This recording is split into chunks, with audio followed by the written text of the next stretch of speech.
Bismillahirrahmanirrahim. Assalamualaikum anak soleh dan soleha.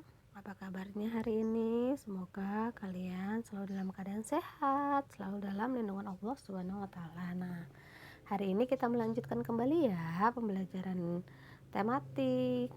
Kita masuk pembelajaran 4, 5 dan 6. Nah, sebelum belajar seperti biasa berdoa dulu dan 3M-nya selalu dilaksanakan ya nak ya, agar kita bisa kembali bersama-sama belajar di sekolah. Nah, kita masuk ke pembelajaran keempat. Nah, pembelajaran keempat ini keberagaman ya, kita masuk ke materi keberagaman nih. Kekayaan Indonesia, ada teks nih. Nah, Indonesia itu dianugerahi perairan yang luas. Pemandangan bawah laut Indonesia sungguh sangatlah indah.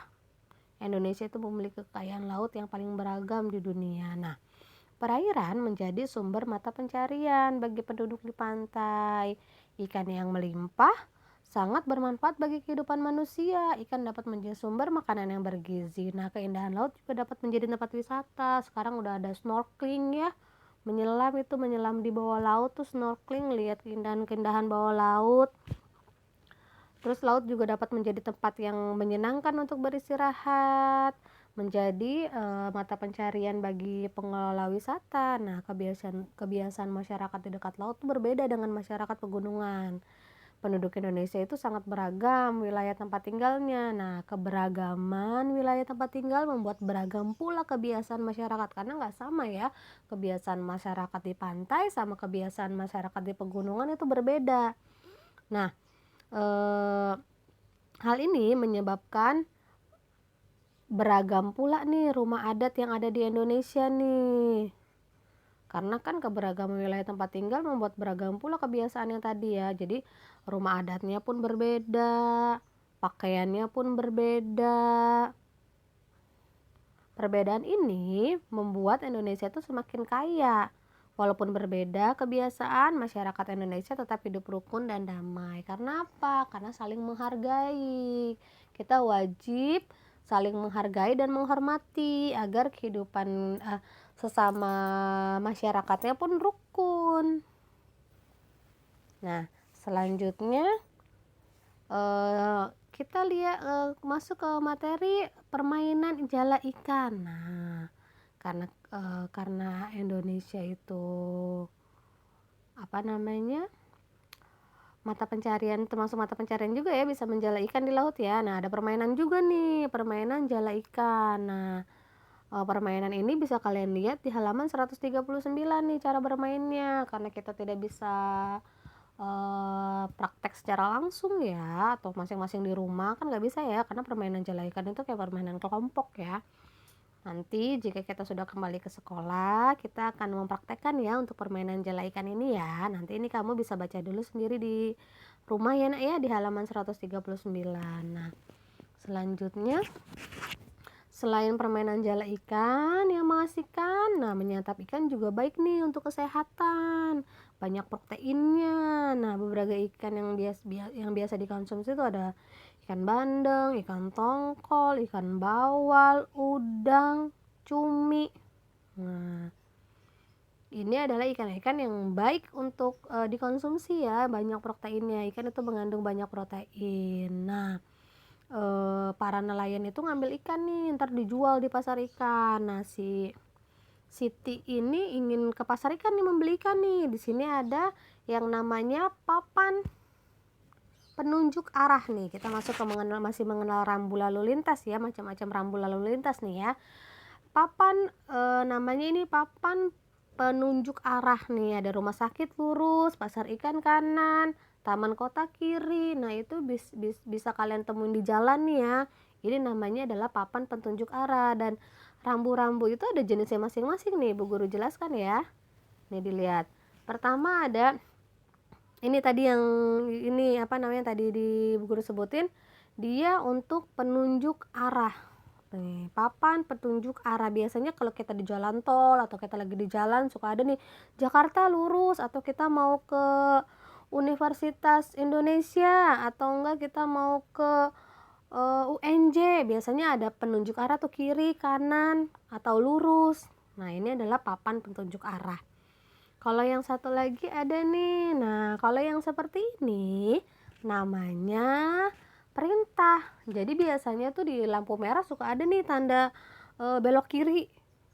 Jadi dia perintah, belok kiri langsung jalan atau belok kiri terus jalan. Biasanya di lampu merah itu kan berhenti ya. Nah, kalau yang kita mau belok kiri boleh langsung belok, boleh langsung jalan tanpa menunggu lampunya berubah menjadi hijau. Jadi boleh langsung. Jadi belok kanan, belok kiri atau enggak muter. Nah, ini adalah perintah. Misalkan kita dilanggar nih, harusnya kita nggak boleh muter nih di sini atau enggak di sini tempatnya muter. Kalau enggak kamu misalkan ini harusnya belok kiri nggak boleh langsung, harus lurus. Nah, itu kalau dilanggar kita bisa kena tilang. Nah, ini adalah rambu-rambu perintah ya. Selanjutnya ada lagi nih, ini juga sama nih, ini petunjuk arah juga, tapi warnanya beda nih sama yang tadi, yang warna hijau. Ini warnanya coklat. Nah, biasanya petunjuk arah warna coklat ini dia petunjuk arah mengarahkan tempat pariwisata. Nah, misalkan dari sini suka ada tuh ke Ancol arah sebelah sana 500 meter atau enggak Tangkuban Perahu nih contohnya, Kebun Raya Bogor. Nah, biasanya warna-warna coklat itu petunjuk arah untuk pariwisata. Nah, selanjutnya yang sudah kita pelajari sebelumnya ini ada nih. Nah, ini adalah larangan, misalkan dilarang parkir, dilarang berhenti, ini larangan, bentuk rambu larangan. Selanjutnya kalau yang warna kuning terus berbentuk apa namanya nih, belah ketupat, ini biasanya peringatan. Udah belajar juga ya sebelumnya ya, nih yang larangan sama peringatan kita sudah belajar di pembelajaran 1 2 3. Larangan larangan biasanya listnya warna merah, dasarnya putih, tulisannya hitam. Nah, kalau misalkan peringatan itu biasanya dia berbentuk belah ketupat. Ini namanya bentuknya belah ketupat, warna dasarnya kuning. Nah, ini adalah peringatan. Misalkan ini tadi peringatannya itu rawan longsor. Terus ada yang jalan licin yang kita sudah belajar ya. Terus jalan berkelok-kelok. Nah, ini peringatan. Biasanya kalau peringatan tuh hati-hati. Misalkan jalannya licin berarti tidak boleh ngebut-ngebut, hati-hati. Jalan berkelok juga sama, harus hati-hati agar tidak jatuh. Nah, ini adalah jenis-jenis rambu lalu lintas. Nah, selanjutnya ada lagi namanya rambu petunjuk, petunjuk tempat. Nah, petunjuk tempat biasanya ada gambarnya nih. Misalkan itu masjid, berarti dia biasanya gambar kubah masjid. Terus rumah sakit, biasanya tuh ada kasur bed rumah sakit sama tanda plus itu. Pom bensin, gambar kayak pom bensin. Nah, terus penunjuk ini namanya penunjuk tempat ya. Nah, di sini ada sebelahnya itu ada masjid. Masjid itu kan tempat ibadah orang Islam ya. Pura berarti apa? Hindu. Vihara berarti apa? Buddha. Ada lagi gereja ya. Gereja itu berarti Kristen. Nah, ini rambu-rambu petunjuk tempat ya. Jadi biasanya gambar tempatnya itu, misalkan rumah sakit atau pom bensin seperti ini. Selanjutnya, nah di Indonesia selain beragam rumah adat, pakaian adat, makanan pun beragam ya, makanan tradisional ya. Contohnya nih, contoh-contoh makanan tradisional tuh ada onde-onde, ada klepon, dodol, serabi, kue lapis. Nah, ini adalah beragam macam-macam makanan tradisional. Nah, di sini kita akan belajar tentang membaca data pada diagram batang. Nah, ini tadi makanan-makanan tadi, kue tradisional yang disukai oleh 50 orang nih. Ini datanya nih, diagramnya nih. Di sebelah sini nih ada onde-onde, klepon, dodol, serabi, kue lapis. Terus di sebelahnya ada angka 10, 20, 30, 40 sampai 50 nih, sampai 50. Nah, ini adalah diagram batang. Gimana sih cara kita membaca data pada diagram batang? Nah, di sini ada soalnya nih. Yang soal nomor 1, berapa banyak anak yang menyukai serabi? Nah, kita bisa lihat nih serabi nih. Serabi ada di angka 40 tapi di tengah-tengah ya. Di baris 40 berarti tengah-tengah, berarti dia serabi itu ada berapa, jadi 30 tambahin setengah. Kalau setengah dari ini kan masing-masing jaraknya 10 ya, berarti kalau setengah itu kan berarti 5. 30 ditambah 5 berarti 35. Nah, yang suka serabi itu 35 karena dia ada di tengah-tengah 40 nih. Tengah-tengah 40 berarti dia 35. Selanjutnya, berapa banyak anak yang menyukai klepon? Kita lihat klepon. Nah, klepon juga sama nih, ada di tengah-tengah 30 berarti dia 25. Selanjutnya nomor 3. Apa nama kue yang paling banyak disukai? Nah, kelihatan nih nama kue yang paling banyak disukai ada nih di kue lapis. Dia ada 50 orang yang suka tuh kue lapis. Berarti tulisannya kue lapis ada 50. Nah, apa nama kue yang paling sedikit disukai? Berarti yang paling sedikit nih ada di bagian 10 nih, dodol. Tapi 10-nya kan setengah, berarti dia 5. Selanjutnya, berapa banyak perbedaan antara yang menyukai kue lapis dan kue onde-onde? Nah, kue lapis dan kue onde-onde. Kue lapis itu kan 50. Kue onde-onde 40. Berarti 50 dikurang 40 sama dengan 10. Nah, berarti perbedaannya adalah 10 orang. Nah, ini adalah cara membaca data pada diagram batang. Jadi kalian udah ada diagramnya, kalian tinggal lihat aja diagram batangnya sampai ke angka berapa. Kayak onde-onde berarti dia sampai ke angka 40. Berarti 40 orang yang suka onde-onde. Klepon nih, klepon dia di tengah-tengah nih, tengah-tengah 30 berarti dia 25. Dodol tengah-tengah 10 berarti dia 5.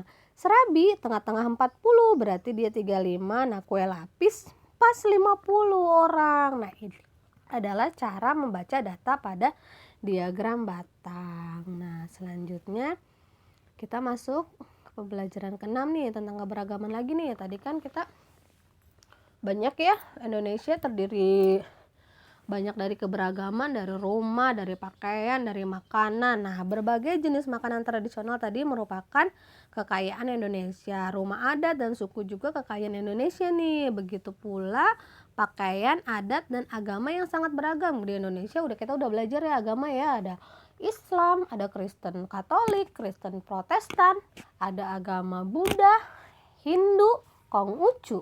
Itu yang diakui oleh negara ya. Nah,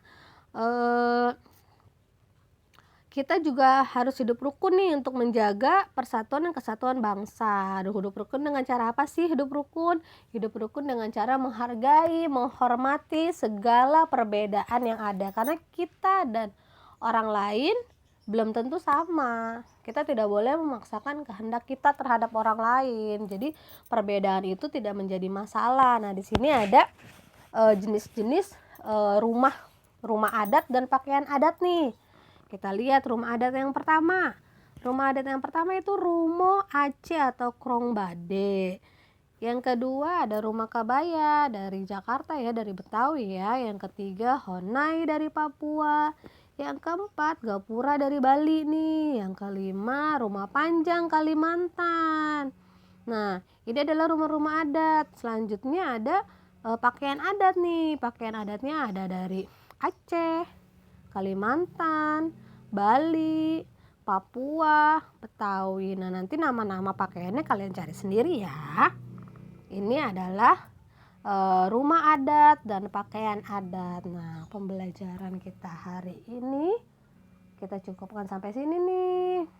Udah selesai. Nanti kita masuk ke subtema 4. Semoga apa yang sudah Ibu Guru sampaikan bisa kalian pahami ya, anak-anak. Dan nanti tugasnya seperti biasa Ibu Guru kabarin lagi di grup ya. Hari ini pembelajaran tema 8, subtema 3, pembelajaran 4, 5, 6 selesai. Next kita masuk ke subtema 4. Wassalamualaikum warahmatullahi wabarakatuh.